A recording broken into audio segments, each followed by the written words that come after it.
Have you ever wondered if one unexpected moment could completely alter the course of a person's life? Sometimes compassion isn't just a virtue. It's the key that unlocks unimagined doors. This is a story about how a late-night encounter in a pristine corporate office didn't just change two lives, but redefined what success truly means. David Miller was the kind of CEO who lived and breathed his company. A self-made millionaire, he ran a leading tech conglomerate from his sleek, modern skyscraper in the heart of Manhattan. His life was a blur of high-stakes meetings, market analyses, and strategic decisions. Every fiber of his being was dedicated to growth, efficiency, and the bottom line. On a crisp autumn night, long after the city had quieted, David found himself back at his office at 1 a.m. He needed an urgent document for an early morning flight, a critical deal hanging in the balance. The building was almost eerily silent, the only sound the soft hum of the air conditioning as he made his way down the dimly lit hallway to his private executive suite. What he saw next stopped him cold. Lying sprawled across his plush, custom-made leather executive chair, the very symbol of his power and achievement, was a young woman. Not a colleague, not a client, but someone utterly out of place. It was Sarah Jenkins, one of the night cleaning staff, probably no older than 27, and nestled on her chest, completely oblivious to the world, was a tiny baby girl, Lily, perhaps 5 months old, fast asleep. Initially, a surge of irritation, bordering on anger, flared through David. This was his sanctuary, his personal space. How dare anyone intrude like this, let alone sleep on his chair with a baby? His mind, accustomed to order and protocol, immediately began to process the infraction. But as he stepped closer, his gaze softened. The harsh office lights illuminated Sarah's face, revealing faint, dried tear streaks on her cheeks. And then he looked at the baby. Lily was wrapped in what looked like well-worn but meticulously clean clothes, mended in several places. The sight was disarming. His initial frustration gave way to a wave of something else, a flicker of curiosity, then perhaps a pang of concern. What could possibly drive someone to this point? It wasn't the kind of scene he was used to in his impeccably managed corporate world. In that silent, late-night moment, a truly extraordinary story was about to begin. Behind every person, there's always a story. Sometimes, we just need to be brave enough to listen. David, the sharp-minded CEO, was about to discover a truth far removed from the spreadsheets and boardrooms he knew. As David stood over Sarah, his initial annoyance had completely vanished, replaced by a deep sense of unease. He noticed a crumpled, official-looking letter sticking out of her purse, which had fallen to the floor. Carefully, he picked it up. It was an eviction notice. A cold wave washed over him. Here he was, a man with everything, multiple homes, private jets, endless resources, standing before someone struggling to keep a roof over her head. This stark reality completely shifted his perspective. The thought of disciplinary action, of firing her, seemed utterly trivial, even cruel. Instead, a different idea, one he never would have entertained before, began to form. He quietly made his way to the small executive kitchen, warmed a bottle of milk for Lily, and waited. When Sarah finally stirred, she awoke with a jolt, her eyes wide with terror as she saw David standing there. Her face flushed with shame, she scrambled up, apologizing profusely, trying to explain herself away. David gently reassured her, offering the warm bottle for Lily. "It's okay, Sarah," he said, his voice softer than she'd ever heard CEOs. "Please, tell me what's going on." With a trembling voice, Sarah began to unravel her story. She worked night shifts for 6 different cleaning companies across the city just to scrape by. "I have to keep Lily with me," she whispered, tears welling in her eyes. "I can't afford reliable childcare, and my family is far away. There's just nowhere else for her to go while I work." Her explanation painted a vivid picture of relentless exhaustion, a mother's desperate struggle for survival.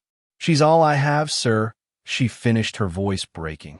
David listened intently, each word chipping away at the corporate shell he had built around himself. He saw Sarah not as an employee breaking company rules, but as a person, a mother, demonstrating incredible resilience and fierce love for her child. The sheer weight of Sarah's despair, the exhaustion etched onto her face, awakened a profound sense of empathy in him. He knew he couldn't let her story end here. Not like this. Sometimes, a single opportunity can completely redirect the course of a life, not just for one person, but for an entire system. David was about to make a proposition that defied conventional business logic, opening an entirely new chapter for Sarah. After hearing Sarah's heart-wrenching story, David made a bold decision, one that went against every business principle he'd ever learned. He looked at Sarah, his eyes now filled not with judgment, but with an unexpected sense of purpose. "Sarah," he began, his voice firm but kind, "I want you to work for me, not as a cleaner." Sarah looked at him with disbelief, her brow furrowed in confusion. "I want you to become the head of facilities management for all my company's offices across the United States." The offer hit Sarah like a bolt of lightning. She couldn't process it. A high-level corporate position with a salary of $4,000 a month, full benefits, a company car, and, most importantly, an on-site daycare right there in the office building for Lily. It was a dream she hadn't dared to whisper, a future too bright to imagine.